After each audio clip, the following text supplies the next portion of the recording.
દર્શક મિત્રો, મહામંથન મંતવ્ય ન્યૂઝમાં આપનું સ્વાગત છે।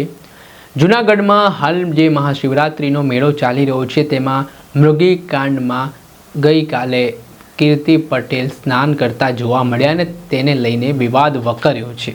આ ઘટનામાં સાધુ સંતો દ્વારા પોતાનો વાંધો રજૂ કરવામાં આવી રહ્યો છે ને ઇન્દ્ર ભારતી બાપુ ત્યાં પહોંચ્યા હતા અને તેમણે કીર્તિ પટેલને ત્યાં જોતા તાત્કાલિક પ્રશાસનને જાણ કરી હતી, જેને લઈને કીર્તિ પટેલને ત્યાંથી કાઢવામાં આવ્યા અને આ દરમિયાન મહિલા પોલીસ અધિકારી સાથે કીર્તિ પટેલની ઉગ્ર બોલાચાલી થઈ હોય તે ઘટનાના દ્રશ્ય પણ સામે આવ્યા છે, જેમાં કીર્તિ પટેલ કહી રહ્યા છે કે શાંતિ રાખો, હું કોઈ આરોપી છું તે પ્રકારની વાત તેમણે કરી। પહેલાં તો એ વિડીયો જુઓ।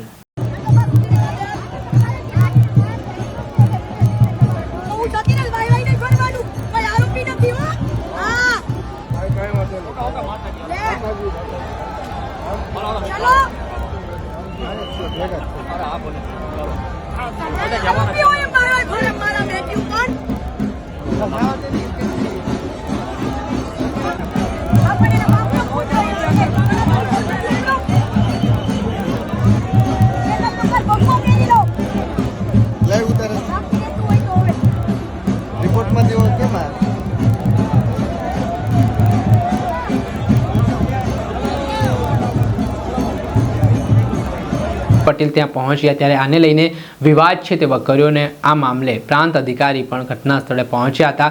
આ દરમિયાન કઈ રીતની કાર્યવાહી હવે કરવામાં આવી શકે છે તે વાતને લઈને તેમણે કહ્યું કે હવે જે પ્રશાસનના કામમાં દખલગીરી અને ફરજમાં રૂકાવટ બાબતે કીર્તિ પટેલ સામે ગુનો નોંધવામાં આવ્યો છે। પહેલા સાંભળો પ્રાંત અધિકારીને। પ્રાંત અધિકારી જૂનાગઢ। કીર્તિ પટેલે આજે સ્નાન કર્યું, સાધુ કરી શકે ન કરી શકે, શું નીતિ નિયમો છે સાધુ સંતોના, શું કહેશો? જે આ ઘટના બની છે, સાધુના વેશમાં એણે છુપા રૂપે પ્રવેશ કરી દીધો અને સાધુ સંતોની અંદર ભળી જઈ અને કુંડમાં એણે ડૂબકી લગાવી દીધી છે। અમને આ વસ્તુની ખબર પડી એટલે તરત જ સાધુ સંતોએ અમારું ધ્યાન દોરતા એને તાત્કાલિક ધોરણે આમાંથી બહાર કાઢવામાં આવી છે અને આ બાબતે ત્રણેય અખાડાના જે સાધુ સંતો છે એમને પૂછી અને આ બાબતમાં જે કંઈ પણ કાયદેસર કાર્યવાહી પણ કરવાની થતી હશે તો એ અમારા દ્વારા કરવામાં આવશે। એના માટે ત્રણેય અખાડાના જે સાધુ સંતો છે એમને આજે શાહી સ્નાન ચાલુ છે, એ પૂર્ણ થાય ત્યારબાદ એમને પૂછી અને નક્કી કરવામાં આવશે કે આ બાબતમાં શું હોય છે। કોઈ કાયદેસર કાર્યવાહી પણ જો કરવા પાત્ર હશે તો વહીવટીતંત્ર દ્વારા કરવામાં આવશે।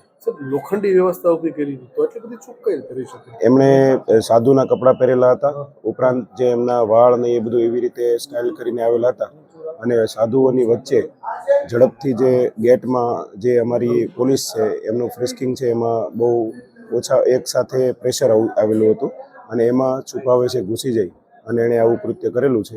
આ બાબતે તંત્ર દ્વારા જે કંઈ કાયદેસર કાર્યવાહી કરવા પાત્ર થશે તે કરવામાં આવશે। આ તો કીર્તિ પટેલ ઘૂસી ગઈ, અન્ય કોઈ અસામાજિક તત્વો કે દેશ વિરોધી વ્યક્તિ ઘૂસી ગયો તો શું થાય? તો કોની ચૂપ ગણાય?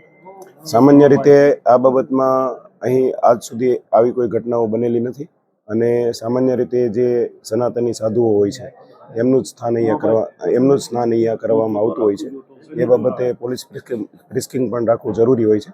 આ વખતે મેળામાં બહુ મોટી માત્રામાં સાધુ સંતોએ ભાગ લીધેલો હતો અને ગેટ ઉપર પ્રેશર હતું એના કારણે આ છુપી રીતે આવી ગયા હતા।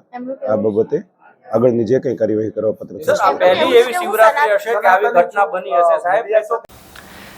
હવે સાંભળ્યા હતા જૂનાગઢના પ્રાંત અધિકારી, તેમણે સમગ્ર ઘટનાને લઈને માહિતી આપી છે અને જે શાહી મૃગી કુંડ છે જેમાં આ સ્નાન કરવા માટે કીર્તિ પટેલ પહોંચ્યા અને દરમિયાન જે વિવાદનો વંટોળ જોવા મળ્યો સોશિયલ મીડિયા ઉપર અને કેટલાક વિડીયો પણ વાયરલ થયા છે ને આને લઈને હવે તેમની સામે તંત્રએ લાલાંક કરી છે। ત્યારે જોવાનું રહ્યું કે આ મામલામાં હવે આગામી સમયમાં શું ઘટસ્ફોટ થાય છે, પરંતુ આ ઘટનાના કારણે ફરી કીર્તિ પટેલ ચર્ચામાં આવ્યા છે। દર્શક મિત્રો, આવા જ નવા વિડીયો સાથે આપને માહિતગાર કરતા રહીશું, એટલે મહામંથન મંતવ્ય ન્યૂઝ જોતા રહો।